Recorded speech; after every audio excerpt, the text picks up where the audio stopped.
ना सुनना, वचन की ओर ध्यान ना देना, वचन के अनुसार ना चलना। अगर वचन के अनुसार नहीं चलेंगे तो आत्मा कैसे चलाएगा? वचन के अनुसार नहीं चलेंगे तो हमारा नाम जीवन की पुस्तक में कैसे आएगा? वचन के अनुसार नहीं चलेंगे तो पवित्र आत्मा हमें कैसे सिखाएगा? वचन के अनुसार चलना पड़ेगा, वचन के अनुसार चलना पड़ेगा, क्योंकि वचन सब कुछ कर सकता है।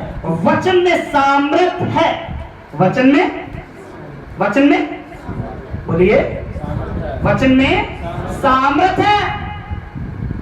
ये वचन वो वचन है जिसके द्वारा आकाश बन गए, धरती बन गई, तारे बन गए, सूरज चंद्रमा बन गया।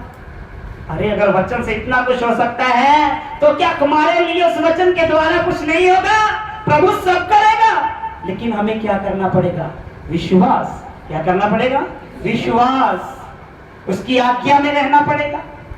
आज्ञा में है, वचन को पूरा करने वाले हैं तो खुदा सब काम करेगा। हाँ, उनके नाम कहाँ होंगे? जीवन की पुस्तक में। हाँ, और वे बच निकलेंगे।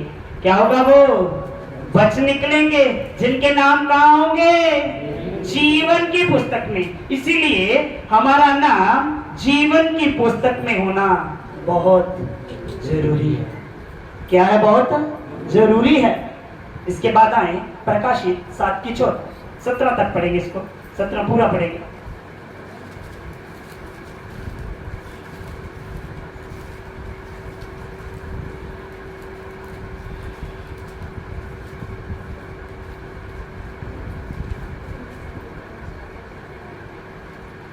मैंने उससे कहा, हाँ हे स्वामी, हाँ कौन जानता है? हाँ, कौन कह रहा है? यूहन्ना कह रहा है। क्या कह रहा है? यूहन्ना कह रहा है, स्वामी तू ही जानता है। उसने मुझसे कहा, और उसने मुझसे कहा, ये वे हैं जे वे हैं जो उस महाक्लेश में से निकल कर आए हैं। ये वो हैं जो उस महाक्लेश में से निकल कर आए हैं। अगर हमें भी यीशु मसीह में आए हैं, दुख भोगना पड़े या किसी क्लेश में से निकल कर जाना पड़े तो हमें चिंता करने की जरूरत नहीं है। चिंता करनी चाहिए? नहीं करनी चाहिए, क्योंकि हमारा खुदा हमारे साथ है, उसका आत्मा हमारे साथ है। यूहन्ना इस जगह पे बात कर रहा है, ये वो हैं जो महाक्लेश में से निकल कर आए हैं, क्योंकि परमेश्वर का आत्मा इन्हें सिखाता था, क्योंकि परमेश्वर का आत्मा इनके साथ बात करता था। वो आत्मा आज भी हमारे साथ बात करता है, वो आत्मा आज भी हमें सिखाता है। हाँ, इन्होंने अपने अपने वस्त्र हाँ मेमने के लहू में धोकर श्वेत किए। हाँ, इन्होंने अपने अपने वस्त्र मेमने के लहू में धोकर क्या किए हैं? शुद्ध किए हैं, साफ किए हैं। हाँ, इसी कारण वे परमेश्वर के सिंहासन के सामने हैं। इसी कारण मैं परमेश्वर के सिंहासन के सामने हैं। कितने लोग उसके सिंहासन के सामने जाना चाहते हैं? कितने लोग? कितने लोग? सभी उसके सिंहासन के सामने जाना चाहते हैं। सिंहासन के सामने जाने से पहले हमें अपने आप को शुद्ध करना पड़ेगा।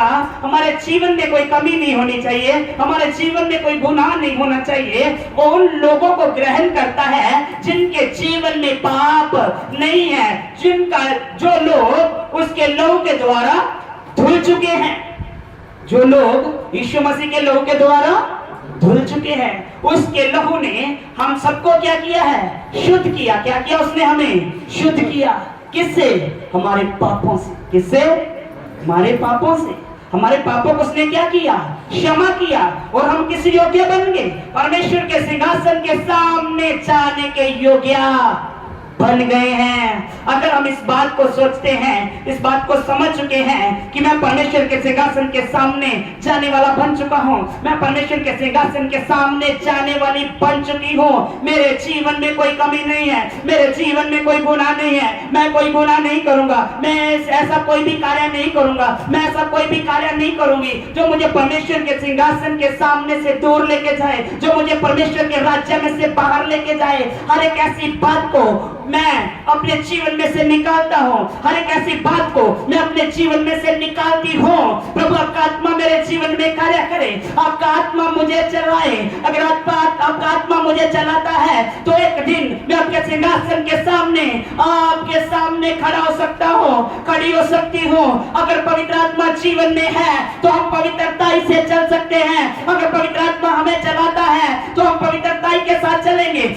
परमेश्वर के राज्य को देखेंगे और हमारा नाम जीवन की पुस्तक में होगा। अगर हम महाक्लेश में किसी के सामने खड़े किए जाते हैं बात करने के लिए, और पवित्र आत्मा ही हमें सिखाएगा, पवित्र आत्मा तभी हमें सिखाएगा जब हम वचन को पूरा करने वाले होंगे, जब हम वचन के अनुसार चलते हैं, उसकी आज्ञा में हैं, तो पवित्र आत्मा हमारे जीवन में आएगा और पवित्र आत्मा हमारे द्वारा लोगों के साथ बात करेगा। और जब पवित्र आत्मा हमारे बीच में आकर लोगों के साथ बात करेगा तो परमेश्वर का वचन ऐसा बलवंत है कि वो लोगों के जीवनों को बदल देता है। Hallelujah, hallelujah. ऐसा बनाना चाहता है परमेश्वर, ऐसा बनाना चाहता है परमेश्वर। ऐसे होना चाहिए, ऐसे बनना चाहिए। हालेलुया। हाँ,